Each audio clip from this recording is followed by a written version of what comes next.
Only in Chicago do you get a world-class pizza chef, his dad, and his grandpa talking family, legacy, and the culinary arts. All while Professor Pizza and I throw back Malört like it's holy water.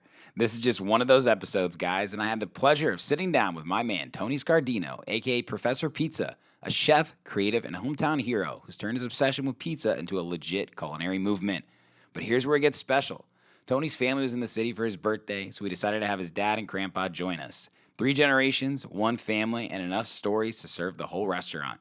So grab a slice, pour yourself something questionable with us, and enjoy one of the most fun and authentic convos I've had on this show ever.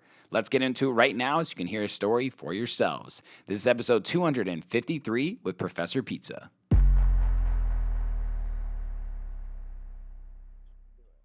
Fucking do it. Okay, cheers again. Cheers. Cheers, Tony. Thanks for having me. Let's go, dude. Absolutely. Welcome to Sherman the Booth. We're at Professor Pizza in Old Town right now. In a booth. In a booth? Oh Come my on, man. God, dude. Inception. If that's not meta, Boothception. right? Exactly. Boothception. Booth squared. Yeah, booth squared. Booth squared. Dude, I swear to God, every time I'm with you or even see you or think about you, I laugh. Like, you are just such a funny fucking guy, bro. I feel like Our energies are like... I tend to be in full form when you're around, too. I tend to be in full form when you're around. I think the last time we were together, we were celebrating our dear friend, Jonah Mancino. Shout out Prapa. Shout out Prapa, who's really on a rocket ship to the moon right now. Dude, he's going crazy. So Yeah. proud of him. He was headlining Tao, which Unbelievable accomplishment. I hit it. Insanely unbelievable. It was the first time I had been in that building since I used to be a DJ myself, doing bar and bat mitzvahs. Olivia, Oh, wait. our dear friend Olivia, your business partner, Yeah, we'll shout talk out about Olivia Olivia. Mancuso. Yeah. She, from time to time, would MC these like bar bat mitzvah gigs for me, and I had one there. She was the A MC? bat mitzvah. I don't know if she MC'd that one. Yeah. But I definitely was in there DJing in the booth before I was even legally old enough to be in the club. I was probably like sure. 19, 20 or something like that. You don't want to be legal as a bar mitzvah. No. Yeah, And this was doesn't one of the previous concepts of that building. I can't remember. Excalibur? Excalibur. Yeah. Because it was Excalibur and then Castle, Yes. Castle and then it died for a while. Castle was kind of short-lived, all things considered. Yeah. But Tao seems like it's got some lasting power. I think they got some funding. Yeah, for sure. But Dude, it was so much fun because we pre-gamed. And, of course, Olivia and Freddie do it so big. I mean, you go over there and there's fucking truffled goat cheese dip.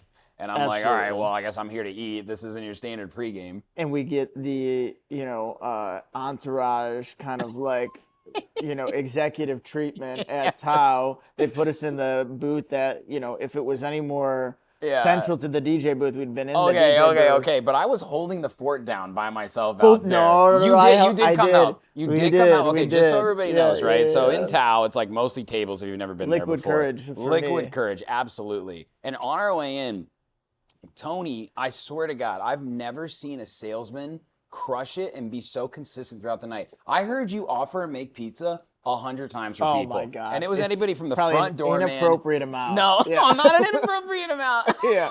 I was like, dude, no matter It's like how long the fellas night where went it's like on, everybody gets like a 20, but Yeah. I'm just like handed out like little square slices of I literally, Jonah was done and we walked out. I was like, all right, like, here's a cab, and you got in. You're like, all right, have a good night. And then I heard you get in and go, can I make you some pizza out of Oh, the God. fucking cab Some driver? pizza. I was like, dude, this guy is relentless with the sales.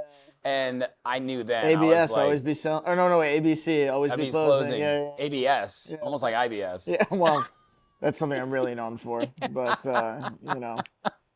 Well, your first full name's Anthony, right? Anthony Yeah. John Scardino. Yeah. Anthony John Scardino. Yeah, That is or Italian Antonio as fuck. Giovanni Scardino, which is, That just a completes- translation, but it's not what's on my my birth certificate. That's It's like a Anthony guy Giovanni who like Scardino. he's like a lowling in The Sopranos, and like he Underboss, wants for an sure. underboss, Capo. yeah, Capo. capo. Like you want to Yeah. make it in with Tony, Yeah, but like yeah, you absolutely. can't. Yeah. You like that show? Oh, are you kidding me? It's the that's best. required reading. That's My brother's watching it for the first time right once now. or twice a year. I gotta go. Speaking through it. of, it's literally on TV. Yeah, so we have You a just run it here? montage. We have a montage here of pizza scenes throughout pop culture history. Whoa! This is a scene where Tony's trying to smooth things over with AJ and comes into his room, and they eat pizza on the bed and some Yeah, this is a Coca-Colas good and episode. You wonder why AJ was a plump little piglet. Yeah. Tony wasn't leading the charge in a good way. No. I feel like we're on Inside the Actor Studio now.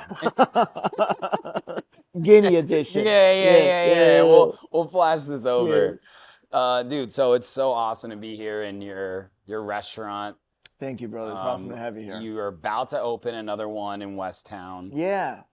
Which is amazing. And before we even get into stuff, man, I want to tell you congratulations because everyone is talking about Professor Pizza.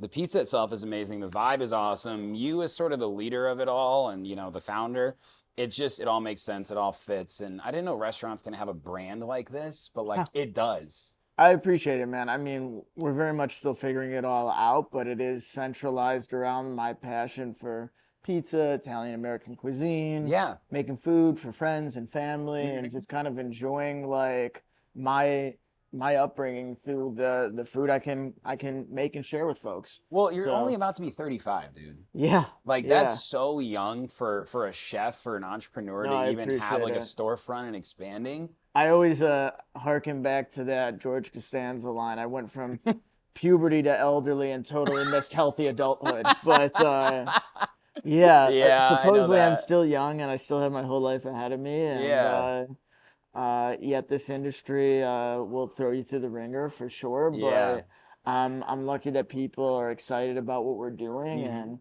and embrace the pizza. And we're certainly trying to grow. Yeah, and you're doing things a little bit differently, man. And it's interesting because I just had somebody on who's in sports broadcasting. Okay. And we were going through his story. There were so many parallels to becoming a DJ or an entrepreneur in music. Yeah. And I feel like it's this very similar for a restaurant entrepreneur and a chef. Like, there's industry bullshit.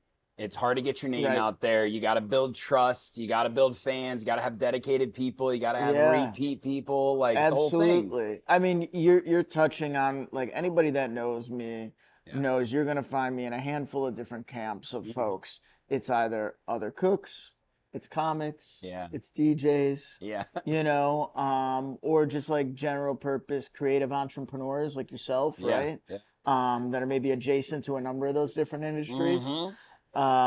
So I think at the end of the day, like if you're going to be any sort of entrepreneur, you've got to be able to harness and create excitement about what you're passionate about and what your product is. And, we're all trying to figure out the best way to do that, whether that's through podcasting or merch or, pop-ups or whatever the case may be. And we're no different. We've been trying to figure it out for the last 4 or 5 years ourselves, kind of since the beginning of the pandemic is when I fully launched off on my own. Yeah. But so 2020? Yeah, somewhere in and around there. Is when I stopped working for other folks and just started waving that Professor Pizza flag. Did you go to culinary school? I went through a couple different shorter, more truncated culinary programs. One's based here in Chicago, and it's an organization that's near and dear to my heart. I try and support it as much as possible to this day. It's called Inspiration Kitchens. Inspiration Kitchen, shout out. They're a part of Inspiration Corporation, which is just Inspiration Corporation is a general purpose community outreach program to help folks that are, just in need in one capacity or another. And then Inspiration Kitchen is in Garfield Park. Yeah. And it is open to the public as kind of like a soul food restaurant. But the cooks of that restaurant are the students of the culinary program that are that is based there. Cool. Right? Yeah. And it's a multi-week, 6 or 8 week program, something to that effect, that just takes you through the course of basic knowledge that you would need in the kitchen, and hopefully enough of it to where you feel confident staging or interning at different restaurants. Staging is short for stagiaire, which is part of the kind of French kitchen brigade system. Chef de partie and chef de cuisine and executive chef and always French. This is the bottom of the totem pole, and this is the person that's in there kind of in audition mode, if you will. Okay. They're trying to get a job in Europe, and certainly in decades past, more so than now, that could be several months. Sure. In the U.S., it's like a shift or two, and nowadays you're usually even getting paid for it. Yeah. When I was getting started in the industry, almost nobody was paying you for a stage. It'd be a shift or two. Yeah. But at the end of that, if they felt it was a good fit and you could keep up, more than likely they're going to offer you a job. Wow. And so that's how I started in the industry. That's gigging as a Yeah, DJ in the beginning, for bro. certain. Like literally, I'd do anything to get my name For out sure. there. Yeah. So I did that, Perform. and then Wow. I have to shout out one of my dearest mentors in this entire industry, Tony Gemignani, who's San Francisco based. He's a 13-time world pizza champion and kind of like that Yes. GOAT figure or Michael Jordan figure of independent pizza on a global spectrum. Cool. So I spent about 2 weeks out there kind of shadowing him and some of his different operations and learning a variety of different styles, which is something that I for sure brought home with me. Yeah, and dude. made it a cornerstone of like what we feel makes us a little bit different than Yeah. everybody else. Like, I know usually the rule of thumb is that you want to keep things as simple as possible, and I've fortunately or unfortunately, whichever way you look at it, depending on the day or situation, I've kind of bucked that trend a little. And, Yeah. I'm the type of person that, I don't want to say gets bored with something, but I don't want to just make cracker thin pizza. I don't want to just make grandma pizza. I don't want to make just Sicilian or New York. I want to make it all so that I'm always engaged in what I'm doing. Yeah. And we work very hard to put love into everything that we're doing from a, stylistic standpoint or otherwise, but it is more to manage. Mm-hmm. But again, whether it's that or my affinity for dance music or comedy, I'm trying to bring all of these worlds and entities together to separate ourselves from the pack, because Yeah. if the city isn't short on one thing, it's quality pizzerias. Yeah. We're Food in general. We feel great food in general. We feel very lucky to be a part of that scene, but humbled by the task too, because you can always be replaced by the hotter, newer, sexier pizzeria or restaurant. Yeah. And listen, everybody that's putting forth effort deserves their time in the spotlight and their own merit. But we got to keep paying our folks and paying the bills and making pizzas, and so we got to figure out which way we can possibly keep ourselves on the cutting edge of what's happening here in Chicago pizza. Yeah. So we try our best. We try our best. You do a great job of that, man. Thank you. You kind of remind me of a guy that I know. He puts on a festival that I'm actually DJing in California next week called Same but Different. Cool He's actually name. from Chicago, and they compete with a lot of big festivals, but they built a community over the last 8 years. Okay. And you've said we a lot. You've talked about your staff and all the people that help you for along sure. the way. He talks a lot about how the staff are really the core of the experience. Absolutely. Can you talk to me about like who's on your team that like you want to show love to, like because you're expanding now? I love Retention this is huge. opportunity. Thank you for bringing that up. Yeah. Everything I do is we. Yeah. Everything we do is we. Mhm. And it's been that way for years now. Yeah. I am the person that I get most of the credit. When things don't go well, justifiably so, I get most of the backlash. And we're susceptible to, bad days like everybody else. Yeah. But yeah, I mean, who do I want to shout out? My cousin Michael is so important to what we do. From a marketing standpoint, from an event organization standpoint, from a marketing standpoint, Damn. from a branding, like stylistic standpoint. He's doing it all, dude. He's kind of the ambassador of cool for Professor Pizza in a lot of ways. And I feel very lucky that, like, not only is he my cousin, but we agree on more than we disagree about. Doesn't mean we don't fight every single day, but we also make up every single day, and there's no one I'd rather do it with. It's family. So, when we get compliments for our online presence or just the motion that we're making from an Instagram or TikTok standpoint or whatever, much of that credit's due to him. Mike Sundstrom has kind of been my corporate chef, if you will, for the past several years now. He's I've in heard the that process. name before. Yeah, he's in the process of moving to Boston, which, like, I don't think this is really a sneak peek, but being that he is moving to Boston, we have ambitions of maybe doing something out there with Professor Pizza at some point. Like, let's go. We're playing around with this Professor Pizza Ivy League name. So Boston. Yeah, so, going back to, like, key people that deserve to be shouted out, Mike Sundstrom has been kind of my corporate chef, and I would say it went from executive chef to, like, okay, now we have two places, so more of a corporate role. But for the last, 4 years or so now, and his lovely wife, Sasha, is a chemist and has taken an incredible role in pharmaceuticals. And so they're moving out to Boston. Wow. But in an effort to keep him in the mix and keep him engaged, not only is he going to be doing some stuff remotely for us for at least the Westtown location, but we're trying to plant the flag out there too, whether that's like Boston proper or Cambridge or I don't know the area too well at this point. I've not been yet. You never been to Boston? No, I really want to get out there. Wow, dude, damn. Yeah. But he'll be moving out there in less than 2 weeks, and so we'll have some feet on the ground to kind of survey the scene and what makes most sense for us. We'll probably start off with something super small, like if not a really, really small kind of carry-out delivery slice shop, maybe even a ghost kitchen doing just carry-on delivery only. Yep. But yeah, just want to keep him engaged. Israel Perez is now my head chef at my West Loop location. He's phenomenal.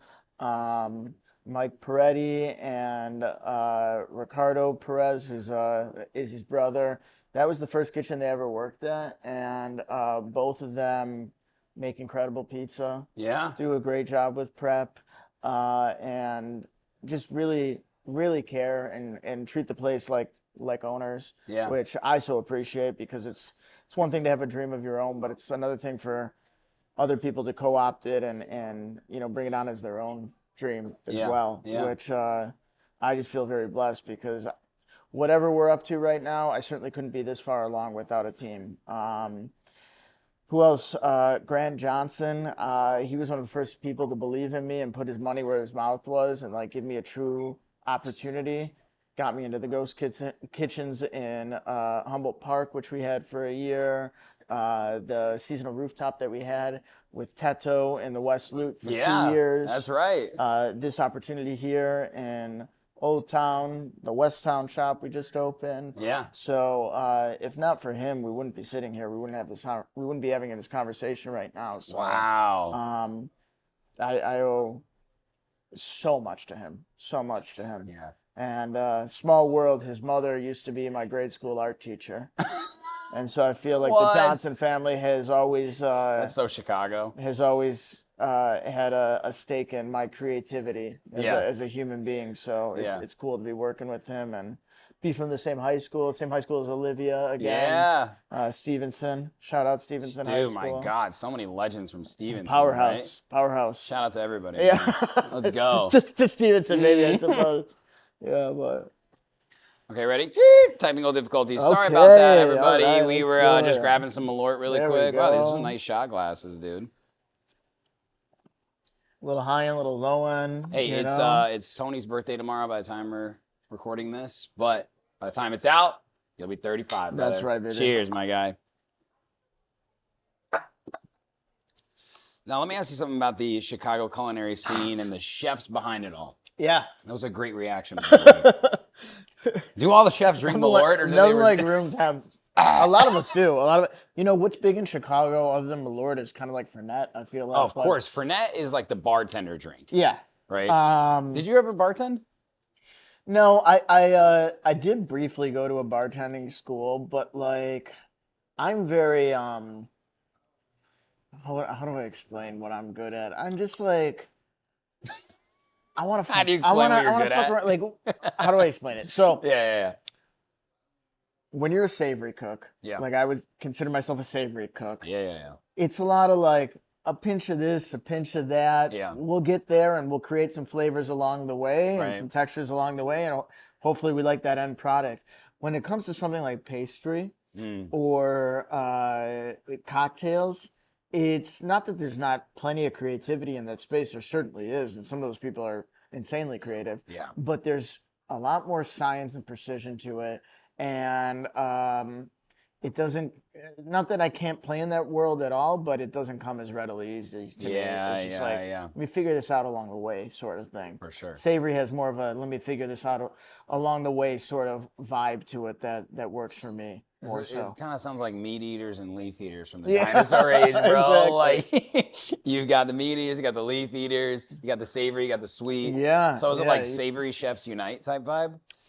There is a little bit of, I don't want to say animosity, but friendly friendly competition Yeah. amongst everybody in the hospitality industry, whether that's savory versus pastry, Yeah. front of house versus back of house, Yeah. bar versus kitchen, whatever the case may be. But yeah, I mean, everybody plays a part, obviously, Yeah. in a well-rounded hospitality experience, and I try and have talented people around me, which kind of brings us full circle to what we were talking about before, is just building out that team, Yeah. and building out a culture that you're really proud of, that people are happy and excited to be a part of, and causes them to be excited to go into work as opposed to dread it, because we've all had those jobs that we course. dread and we're just kind of collecting a check. And you, when you've got a place like that, people feel that through the experience. Yeah, And exactly. so I'm trying to make sure I'm creating an atmosphere where everybody wants to be here. Mm-hmm. And I think some days we do a better job than others, but the effort's always there. So. My wife makes fun of me sometimes, well, all the time, because Sure. she's my wife. You know, she doesn't think I'm cool or funny or, you know, vivacious whatsoever. I always It's more of a charity marriage. It's more of a you know? charity. Listen, she's my high school girlfriend, bro. She was way too hot for That's me in high school. I said, amazing. I'm locking this shit down. We broke up for a little Smart while. man. She always makes sure that I say the caveat, but Yeah, whatever. yeah. I always get the waiter involved or the Yeah. bartender involved Yeah. or whatever, because, like, I think that They know better. they round out the experience. Yes. Yeah. Like, I'm a service, B food guy, and that's okay. I'm still gonna have a great time. I'm Sure. gonna come back based on the experience. Now, if you have an A service, A food experience, You got them for life. But you got me yeah. for life, man. Yeah, absolutely. And that matters so much to me as someone that loves food. Yeah. Love food, man. And I'm nowhere even close to a chef as you, but I understand and appreciate the cooking process. I'm 270 HelloFresh boxes deep. Okay. Okay, right? amazing. So you do the math. I've cooked over 700 meals or something like that. Yeah. Right? Absolutely. So I make food for my wife, and now Yeah. I've kind of like when you learn the basics, Yeah. you really appreciate like how hard it is to be a chef, to level up the flavor of things. Because like as a basketball fan, people that talk shit about the sport, I'm like, do you even play? Yeah. Because I suck at basketball, but I participate? play, right? Yeah, you I suck kind at of cooking. participate to have an opinion. You know what I'm saying? Yeah, absolutely. And I feel like there's levels of that shit, and that's why like I really admire what you're doing from a culinary standpoint. Yeah. So my day job is in logistics and supply Before chain. we and go food. any further, I want to say, by the way, like Yeah. it's so cool that you bring up like HelloFresh. Yeah. By the way, we shouldn't say their name anymore until they start sponsoring this podcast. That and Divvy, man. I got fucking both of those on lock. Okay. Yeah. All right. I was gonna say, some people talk down upon that stuff, but I think it's the greatest thing, because anything that causes people to cook for their friends and family and Yep. lowers the barrier of entrance Yes. to being able to do so Yep. with relative ease, I think is a totally positive thing. Yeah. You're going to live a healthier lifestyle for it. You're going to save sure. a little bit in your pocket, and it's going to empower you too, because I know if you get that box, yeah, you may take a look at the given ingredients and the instructions, but chances are after you've done it a couple hundred times, you're riffing too. I'm And you're riffing, like, brother. Absolutely. I can do this. I Yeah. already have this. I've started to build up a pantry. Yep. And so much of Yep. like the barrier at home is I not got having a a garlic pantry. mincer. I Yeah. have tools. I have a Yeah. potato smasher. Shout out, and this is unpaid, but like if there is a #1 kitchen gadget for Professor Pizza, it is the OXO branded garlic mandolin. Oh. And so if you've seen that scene, and maybe you can put it up in the episode Yeah, of Goodfellas where they're in jail using the razor blade to cut the basil. This is a built-in razor blade. And a little hopper, and you shove a bunch of whole garlic cloves in it. You put the top in it, go back and forth, Dude. and out falls perfect slivers of garlic Oh, that just kind of melt into whatever you're cooking, whether I you're need that. sauteing or making a fresh sauce or salsa or whatever the case may be. Like, it's a nice little gadget to It have. is. Yeah. It is like so. Like Shout out OXO. the way I that need some even sponsorship we need some sponsorship, brother. to that. To that. Hey, come on, Cheers. we're drinking Malört for you guys. Somebody's got to do it. Somebody's got to drink this shit. Got to keep the shelf stocked.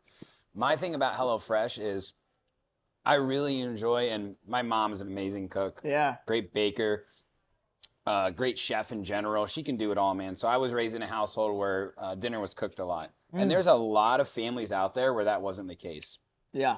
And I know we live in this world where cheaper means unhealthy. Yeah. Which is unfortunate. Yeah. Fucking capitalism, bro, in America, you know, it is what it is. But it made me really appreciate like quality ingredients.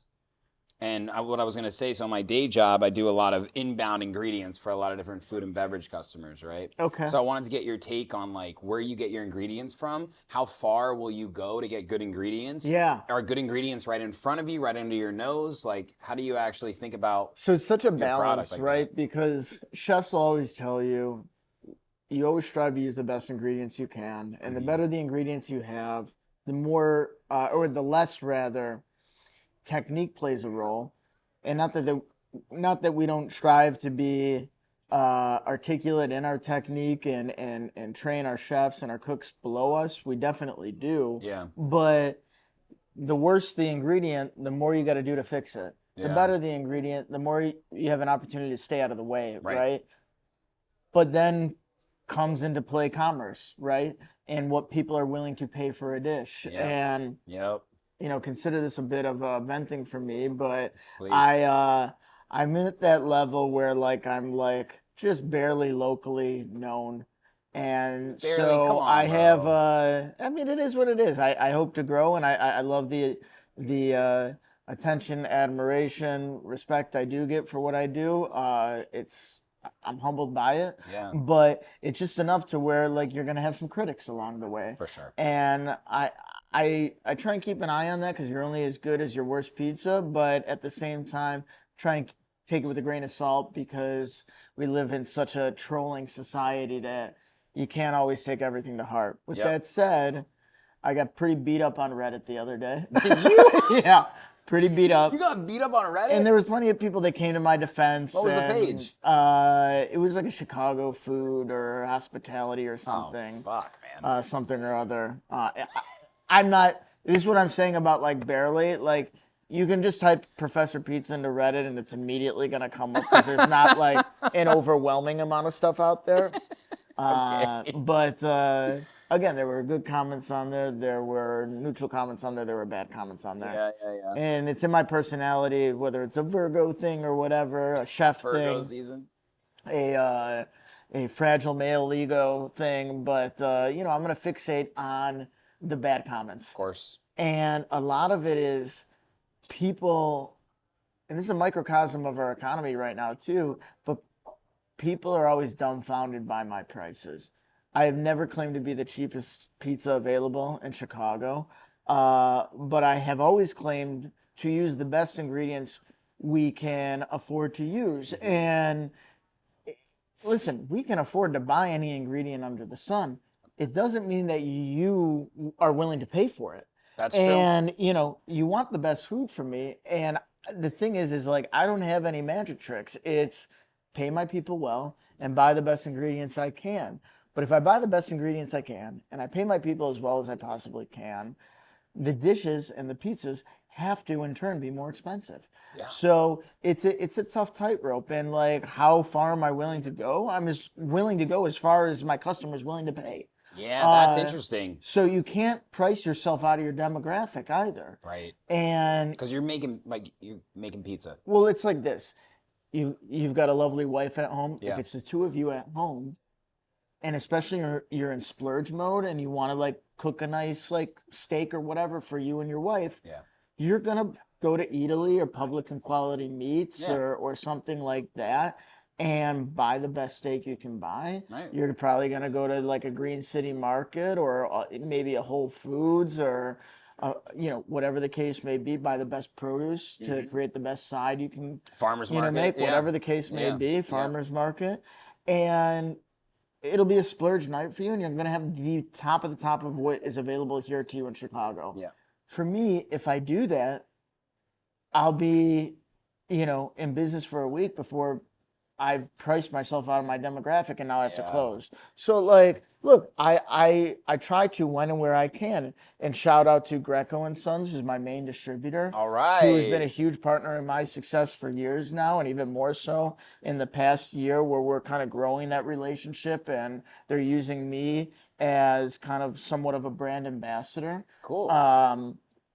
Shout out to Rare Tea Cellars, which I consider the pantry to some of the best restaurants in the world.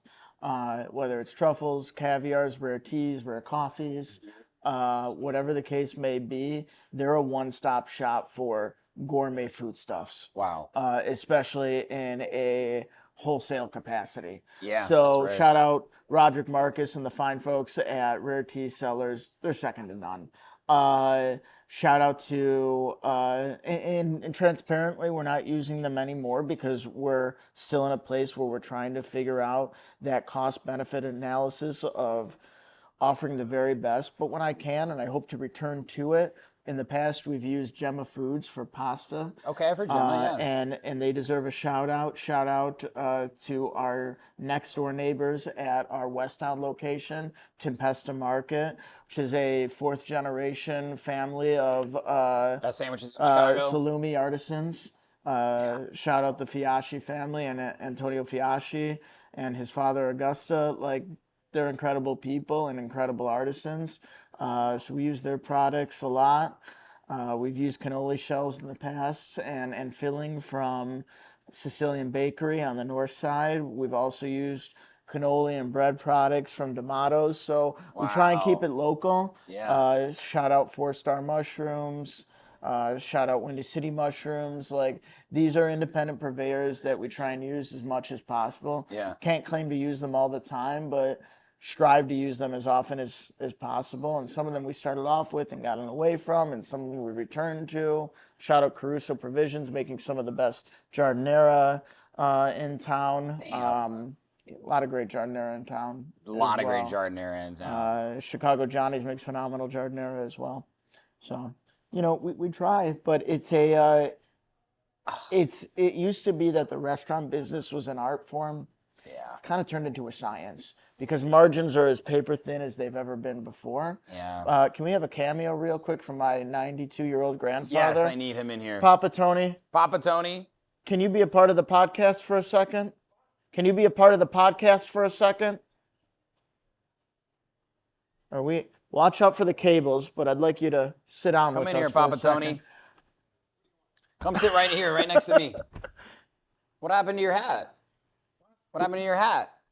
Take it off. You take it Why, off for got a too second. hot? Sit down. Here, come sit down with us. Please. We're talking about ingredients. Yeah. Well, this is a main ingredient right here. This is my grandfather. Come here. Sit down so we can get you on the camera with everybody.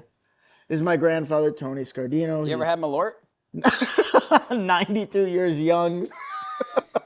Are you 92? Yeah. You actually do not look 92. I mean that. He doesn't feel 92 either. He feels With the young guys. Oh, do you? 65 at most. But yeah, Dad, you can get in on the Yeah, fun come too. in here, come Sit in on here. over here. So this is my family. No. People ask me where I got my start. There he is. This is my father, Rick. This is my grandfather, Tony. And both of them were in the restaurant business before I was ever born. My father was 7 years old, washing dishes for a quarter an hour in my grandfather's restaurants at the time. One of you can rattle them off. And It was 12, quarter an hour just to, 12 years old to quarter an hour. Go ahead. Quarter an hour. And I used to get Speak two up, bits a week from my father. I used to work in the grocery store, okay? And I used to get 2 bits a week. He'd give me the 2 bits and say, here. And we go to the Circle Theater and have a bag of monkey nuts or whatever they are. And that's what it is. And we walk to the theater. We walk to it. He's still I upset. got 2 bits a week. What Not is a 2 bits bit? an hour. What is a bit? What's a bit? Yeah. What's a monkey nut? I mean, The monkey nut store was right next to the theater, Circle Theater. I think you're talking about like elephant peanuts, but They're raising Montezuma. you can't make this stuff up. yeah. Oh, Wait. Done. That's it. In my pants. Okay. this is on film. you crazy? Yeah. I don't do this. We didn't do What's an what's the appearance shirt you got before. on? What's that? My cool. Gurk's Pub? What's that? So Find out. Well, I'm dying. I know what it is. Let's not out him. Hey, Let's not out him. like I know any good exactly son, what it the is. father and the grandfather are always cooler. Yeah, that's true. That's true. Right? That's true. So what? Okay, we had strawberry catering. No, we started with corner. He started with Corner Kitchen, T and J's Corner Kitchen, Tony and Joe, 24-hour greasy spoon snack shop. Yeah. In those days, it was a different world. They'd arrest you if you weren't drinking and driving. Okay, it just kind of was. And tell them about like it was the middle of the night and you were a kid and like you weren't sleeping there, but sometimes you'd have to go there or something. What happened? You know, Is this gonna hit the mic? This is good stuff. This is better than anything I could give you right now. Do we have the it alcohol? wasn't unusual in those days for people to travel 15 miles across the county, barrel across the county to Hold this. get to get ham and eggs at 2 a.m. Yeah. And it wasn't. We all had phones by our beds, Yeah. and it wasn't unusual 2 a.m. You'd get a phone call and you'd wake up halfway through Hell yeah. the call and pick up the phone and we got a line outside the door. Yeah. Waitress got in a fight with her boyfriend. They had to leave. It was a fight. You got to come down or what? Just got up and you went down. Yeah. And then so we started with the Corner Kitchen. Then we went to Henny Penny, which was a roasted chicken carryout place. Tell people what broasted chicken is Roasted because I can chicken tell is- you nobody knows what broasted is. Yes, they do. No, Roasted no, no. Nobody watching this knows what broasted is. But yeah. Yeah, roasted chicken is cooked in a pressure cooker, and it makes the chicken. You cook it in less time, and it's juicier. It's juicier, yeah, and more flavorful. And he would buy it. He would buy it by the case. Okay, he would buy it by the case. Nothing's better for a podcast than whispering. What he's saying, what he's whispering off microphone. Mic. Yeah, okay, double mic. So Say it again, but say it that's again. It's a cool fact. Yeah. So broasted chicken, by nature of the cleanliness of it, or the It's cooked from the inside out. You know what I mean? yeah, And it's under pressure. And like I say, it was the only chicken that was allowed into the hospitals because of the form of way it was under pressure cooked. Yeah. It's not grilled, fried in oil and stuff like that. no, totally, yeah. It's That's funny what it is. because it was like Wow. it's like inherently a healthier preparation of it, but a lot of the characteristics of fried chicken that you enjoy, you're able to kind of get from a roasted chicken product, right? Crispy but super moist and less time. Cooking time. Was your father Carl Jepson? My father used to make this stuff. What? What did he make? Malört? Really? He used to make it with You're not, but not for Malört. You're saying he made a botanical version of it at home. Malört. Okay, yeah, but that's what you call it. And it was all the drippings from the stems and the thing from when you grind the grapes. Yeah. Yeah. All that was put together. And So then what they wouldn't use to make wine necessarily, they could make yeah, this makes liquor the with. wine. Yeah. 37 cases makes one barrel of wine.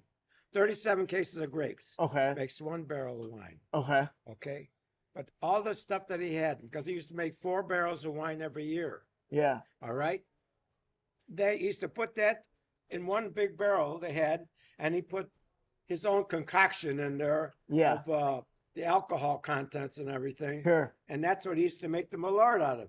And Wow. And then he also said It smells was like made- grappa. It was made. Yeah. It was made like a grappa. Yeah. I said it was made like a grappa. Tell him about the sopressata now, Papa. Tell me about the sopressata, Papa. Super Come on, tell me salad. more. Yeah. Another form of Because I ain't got them to salami. drink any. No, but you did. Okay. What I mean to say is there are different recipes that like everybody has in their own family that makes it just their family's sopressata, their family's wine, their family's bread, whatever the case may be. And something you would always call out that was specific to your father was the citrus, or as you call it, citron. But I'm saying, and then Yeah. like I know when my father made the supersati, he used to hand Dice, no more, no grinding in the machine or anything. Hand It diced was all salami is hand- old school. all hand diced. And then when he went to dry it, he put in some either orange and lemon peel in there Yeah. for when it's drying. So it had some flavor, that's Which is cool because it's like that's not super different from what you would see in porchetta like seasoning, like roast Italian pork seasoning. So to see it in a dried, cured salami like that is awesome. To know that it was hand cut versus ground gives it a totally different like texture, mouth feeling. Like Wow. that's cool. That's So cool. like your first memories are food, I didn't. family. It was, but I don't want to like. I don't want to be insincere here. Some of this stuff died off a little. What about the start? Why don't you Roasted start at chicken. the beginning? Well, how it started. Grandma walking across my pizza place. Okay, this is the story. Go for it. Okay. Yeah, Go tell for me, it. tell me, Go tell for me. it. I shouldn't tell it. This is your story to tell. We had a pizza place. Hold on this. Grand Avenue. Hold this for us. This is a microphone. It's a microphone. Just hold it. Just hold it in your hand. And tell this. We used to have That's a good. pizza place Yeah. on Grand Avenue. And now I and have I a used to pizza be- place on Grand And I Avenue. used to be flipping pizzas at the window. And Yeah. every day, I come by this girl. Once you come by from school, her and her girlfriend would stop there in front of him to watch me flip the pizzas. Yeah. I couldn't take it anymore. Give So him one day I a said, cross street real quick. Grand and Moody. Grand and Moody. Brandon Moody. Okay. All right. Yeah. I kind of know. Okay. Yeah. Yeah. Is that So she would see him You screwed me. flip. No, you were in the window. You were in the then I window. I'm said- sorry. You're in the so window. So then she stopped and I said, finally one day I had enough. So I said, listen, little girl, why don't you come in? I hate when he always says little girl, That's what but you he was a little guy. She was a little girl at the time. She was only like What's the age? 16, What's the- 17 years old. Okay, but how old were you? I was older than that. I was like 18. 20, Yeah. Okay, 18 or Little 20, girl. something fine. like that. I fine. don't know. But to be clear, folks, a reasonable age difference. Yeah. 2 years. You- 2 years. 2 You're years. like It wasn't- 2.5 years older. Yeah, than there's like a. Okay. You were a looker. Now I told her, come on in and have a pizza. Yeah. Reminds me of you. Pizza. Enough about my My DMs, wife always please. said, make sure you have pizza at the end of that. Yeah. to that. All right. Yeah. So that's how we met. And then afterwards, I said, finally, I said, why don't we'll go out sometime? So we went out for a couple of years, and then I got drafted at the same time. Oh shit. Thank you for your In the service. service. Free service. Yeah. Played trumpet in the army band. Yep. Was in the What? Yeah. Yeah. I was with the army band and Trumpeteer? orchestra, and It's him up there with the Oh, yeah. trumpet. And the, Yeah. We'll way. cut to that. Tap- He'll throw that in the played tap for episode. the whole camp. Fort Campbell, Kentucky. They hate my guts because I used to wake them up in the morning. Okay. That's your job. All right. Yeah, yeah, My yeah. job. Okay, wait. So Okay, now. anyway, Okay, go ahead. what's Keep the going. matter? No, I was gonna do it. Some about him growing up in Kentucky, but keep going. You're on a roll So here. then anyway, You're before you cooking. know it, You're cooking. my wife got pregnant Yeah. with my son Ricky, Yes. and I that love was that. a nice What year start, was too. that? That was, and she didn't want to go to the Army hospital, so we had to go to Hopkinsville, Kentucky. And that was went to 1957. Jenny 1954. Jenny Stewart Memorial Hospital. Okay. Now, you want to hear the rest of the story? Yeah. You're cooking. You're cooking. This is. When he was born, Come on, I be didn't careful. know if it was my Be son or careful. not. Be careful. He was How Guys, you we're phrase getting it. breaking news He right was now. sort of Careful dark. how you phrase Oh this. my He- God. He was sort of dark, and his It hair was sort of dark. was black, greasy, and kinky. Okay. All right. We're taking the mic. We're taking the microphone now. Okay. So before 3 generations of Scardinos get canceled, we're gonna hand the microphone over to my father, and you're gonna give the living situation for a newly born Rick Scardino in Hopkinsville, Kentucky. So talk about. Okay, exactly. Talk about the dwelling. This is your turn. Go ahead. Wasn't necessary. There was no wedding registries. Yeah. Yeah. No baby registries in those days. Yeah. Okay. Yeah.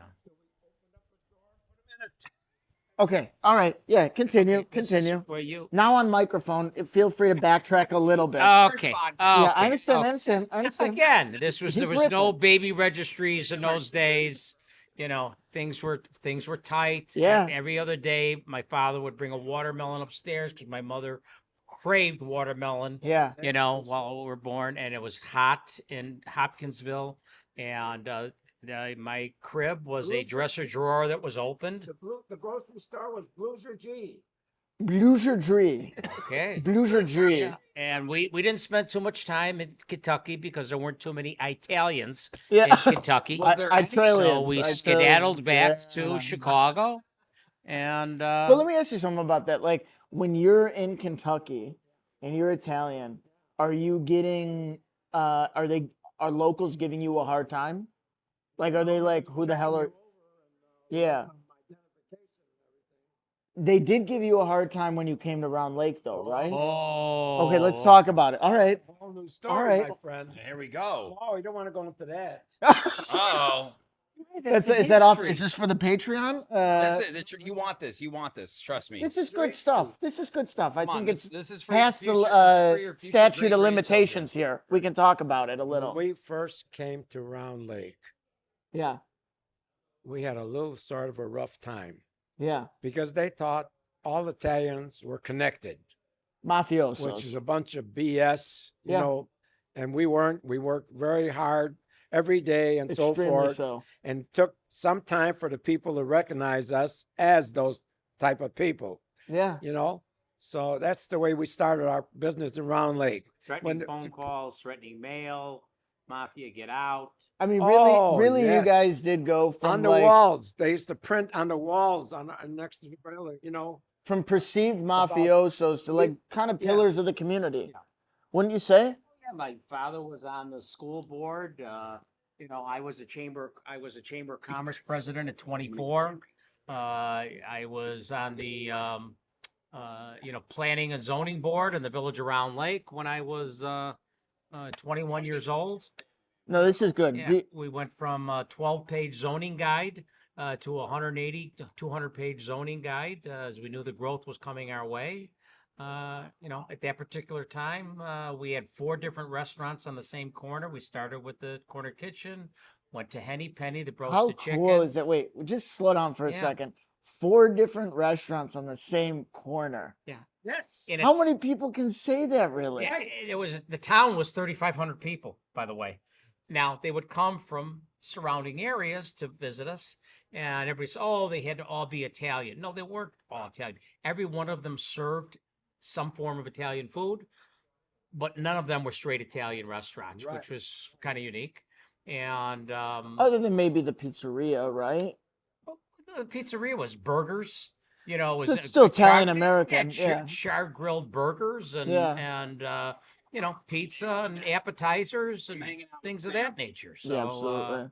Henny Penny, we'd get cases of chicken whole, covered in crushed ice, and my dad found a wonderful bandsaw for like $35 in a garage sale, and I was the one that was cutting the cases of chickens on a bandsaw till Really? my hands were numb.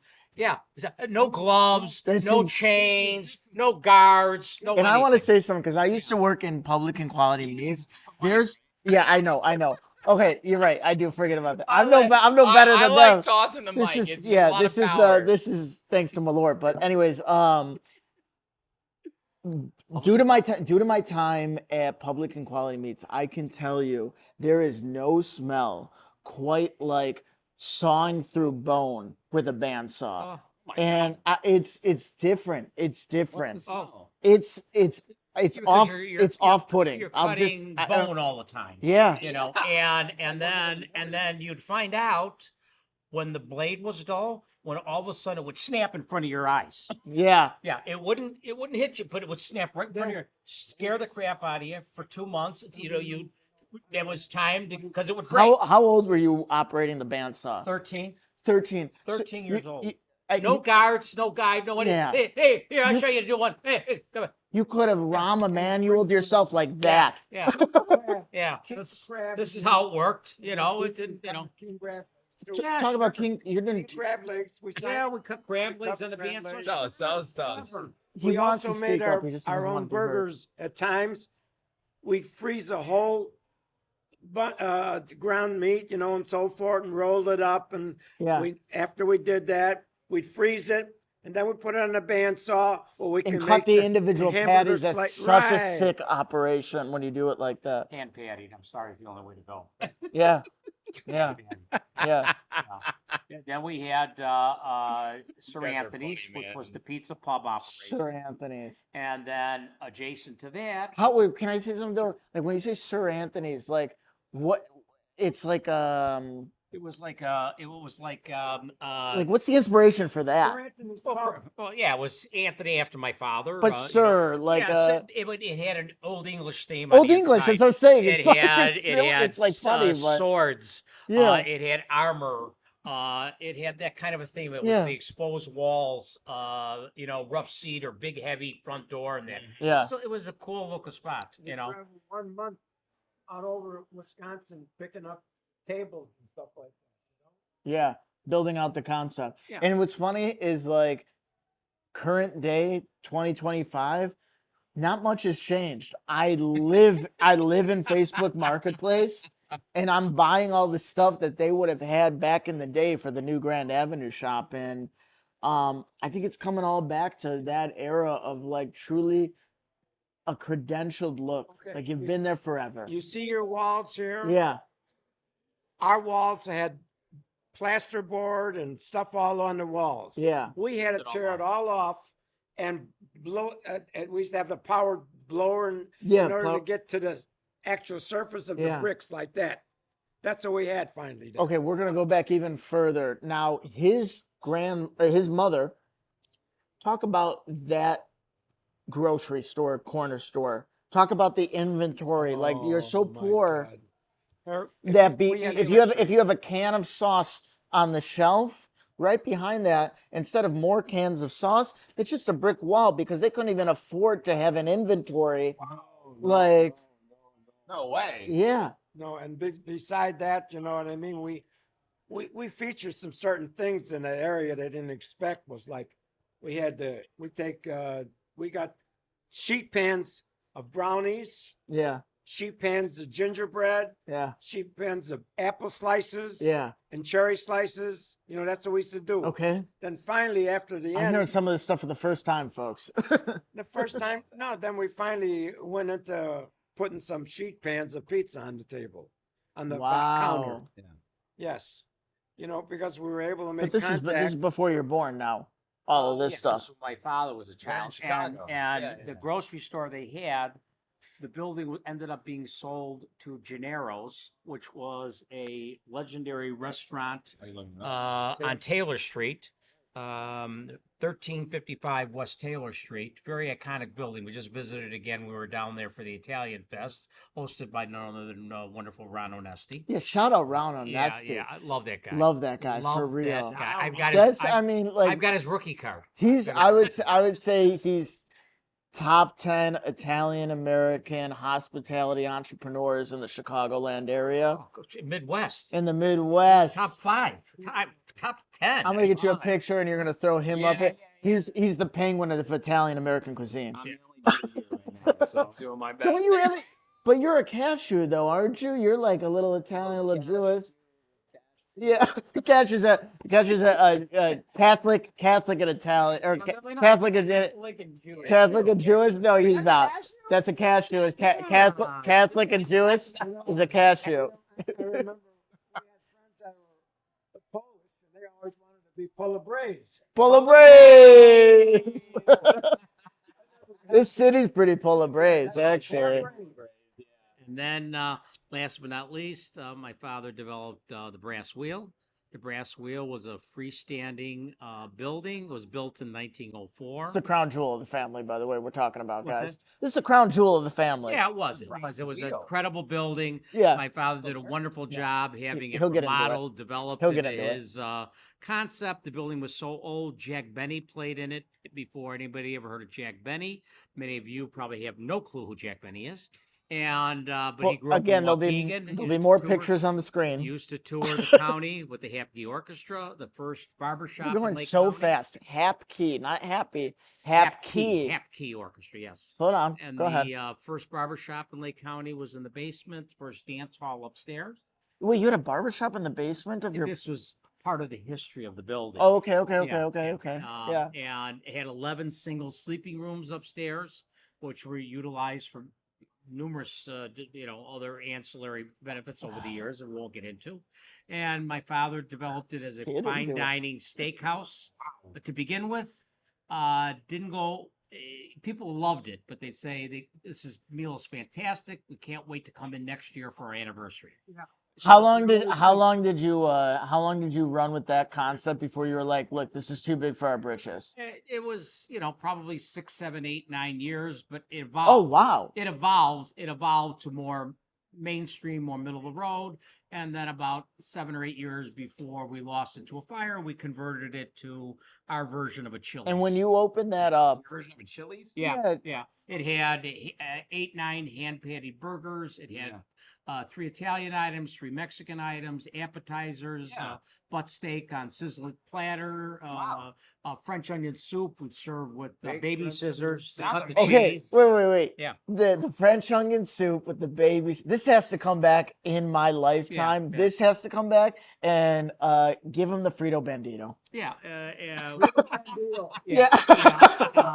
our sodas were all served in ball jars with an orange slice garnish, and the Frito Bandito was our, kind of our Nacho platter. yeah, it was our nacho platter, but it was really, really well done. The tortillas were fried fresh. It was piped sour cream, homemade guacamole on top, homemade salsa. Wow. It was phenomenal. We It was had phenomenal. homemade guacamole, homemade salsa. Yeah. We made all homemade. And this is 70s, right? In the 70s you were doing it. 70s, 80s. 70s, 80s. Yeah, up to about Okay. 80. We lost it in like 85 to a fire, 3 in the afternoon. Oh, People Grease, in the grease restaurant fire, grease fire. eating, people living upstairs, lost it to a, fire, and, you move on in life. Grease? Yeah, Yeah. yeah. And then while we had that, we still had Strawberry Catering we had started for off-premise catering. And we had the food and beverage at Renwood Country Club on the other end of town. That we called Gatsby's of Renwood. Mhm. Unbelievable. Yeah. I had no Wow. idea the history. Yeah. Yep, But yep. do you, I mean, this is a side conversation, but you still have the Gatsby sign in the basement? No, I think we. What did the pitch- hell? I think we pitched that at one point. It was. Are you How could you kidding carry that me? around for so long? I mean, Dad, now I have the place for it. boy, And by the way, Jared Leonard, if you first off, you just had your birthday. I love you, brother. Thank you for all the opportunities you've given me in life. I have my own. Okay. But some years ago, we sold to him the back bar that you had from what spot? this is from the corner kitchen. It was in the basement of the corner kitchen. Okay, so you haven't done anything with that since. If that still exists, Jared, I need it back. We're gonna do something with it. We're gonna do something with it. I don't know, but like Chicago is known for a lot of these. Explain these back bars, because as soon as he explains it the right way, you'll know dive bars in this. Excuse me, in the city that still have these. Well, the back bar is just the wood casing that sits against the back wall that all the liquor is stacked on in front of. You'll see the and, mirrors. You'll for see the sure, built-in yeah. lighting. Yeah, and we had. It's a level of craftsmanship that really doesn't exist anymore. Yeah, and I had found blue Yeah. glass in the same basement, and had taken the blue glass, which again you don't see anymore, and put that against the back, and redid light fixtures. It was a neat piece that we used in Renwood.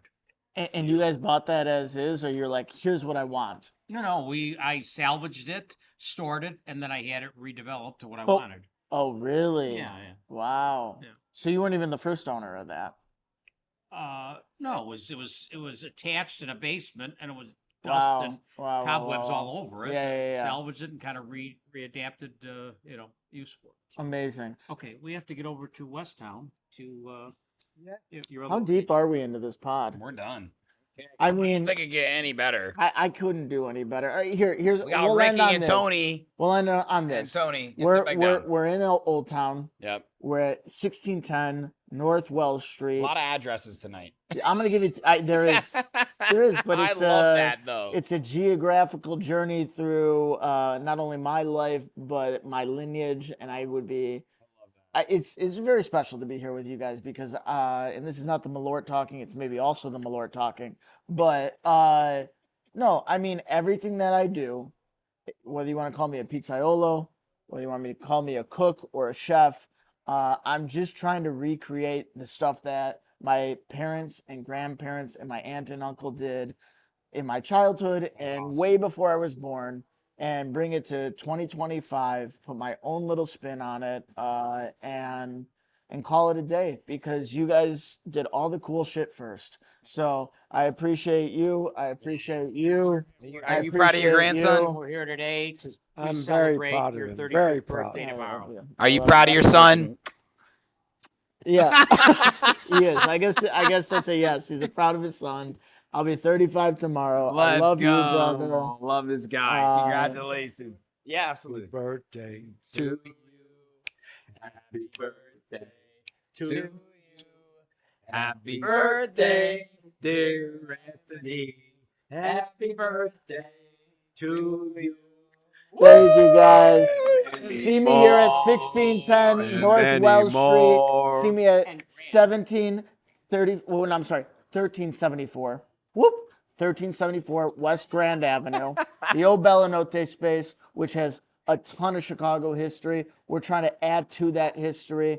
Guys, I've been Professor Pizza. This has been Sherm. You took the podcast over, and I love that.